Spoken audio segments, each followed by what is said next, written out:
Good day and welcome to Celebs and their pets.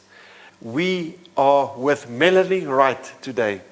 Melanie, thank you for being with us and thank you for hosting us here at your home today. It's a pleasure. Thanks for having me. Melanie is Mrs. Universe South Africa 2018. Melanie, you have such an inspirational story and you even wrote a book about that. Thank you for sharing that with us and our viewers. And where did it all start? Where were you born?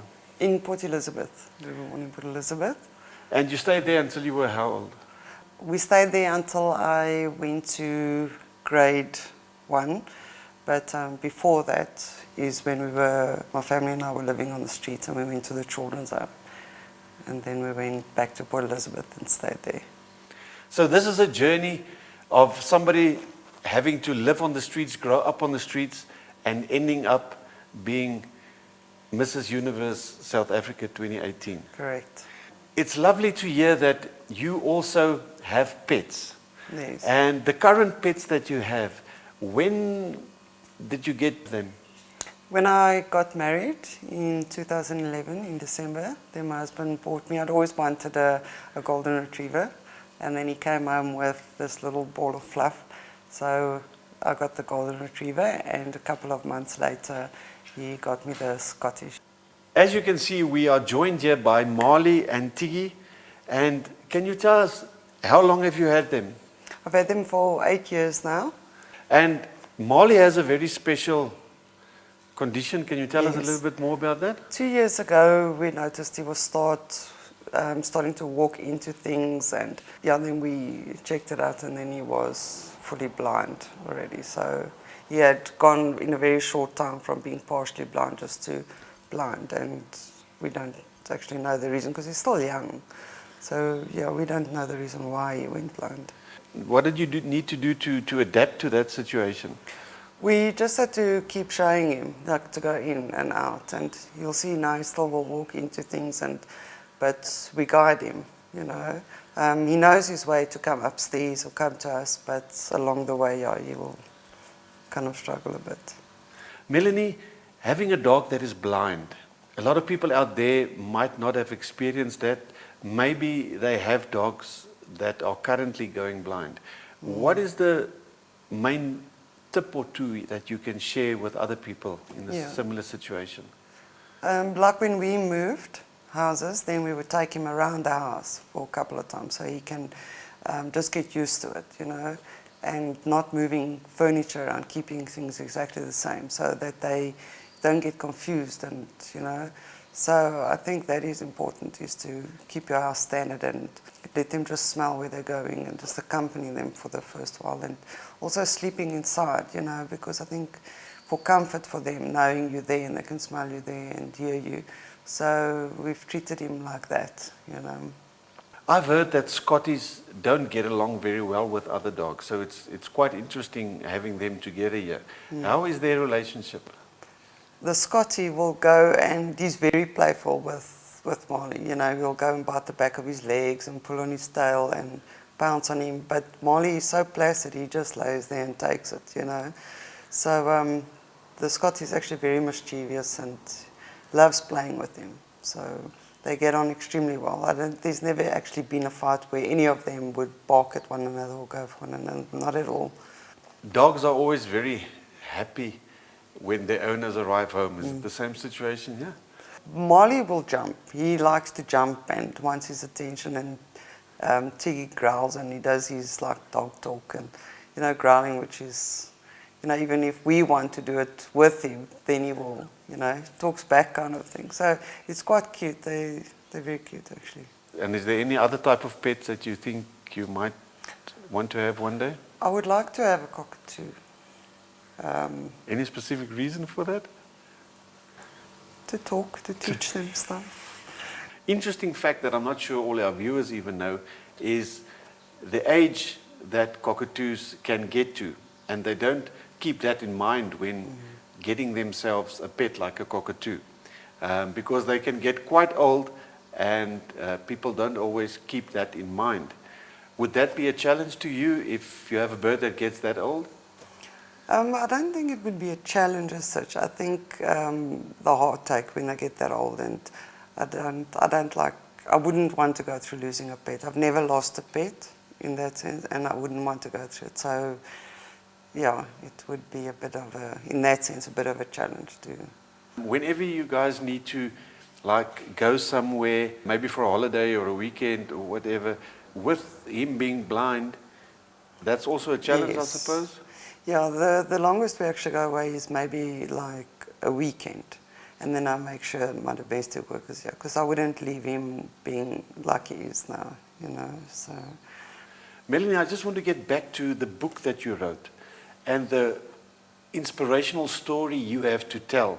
I'm not sure how many people out there know about this wonderful inspirational story. Where would they be able to get to know more about you, your story, apart from buying the book, of course?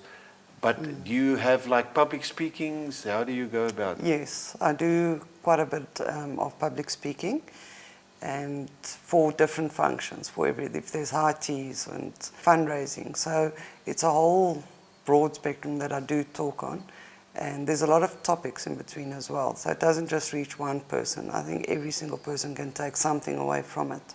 Melanie, if somebody would like to book you to come and speak at an event or just to give an inspirational talk, how do they go about it? Okay, they can follow me on Facebook as well. They will see where I'm speaking and when I'm speaking, but they can also email or contact me via phone. Melanie, having kids and having to teach them about animals, was it also a special something that you needed to do with when the dog turned blind? I think we not pampered him more, but we were more aware of how to treat him, you know, and with the kids as well, you know, with them helping. And So who in the family first noticed the dog going blind? my son noticed when my husband and I were working full-time.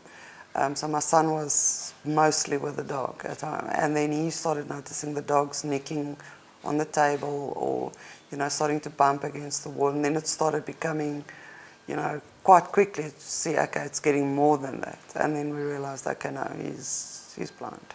A lot of parents get dogs, cats, other pets for their children, and they sometimes fail to teach them all the responsibility that goes along with that.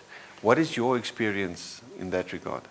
I find that a lot of parents, because kids want cute puppies and fluffy puppies and stuff, so the parents give them that, but they don't realize that a lot of responsibility actually, you know, comes with that.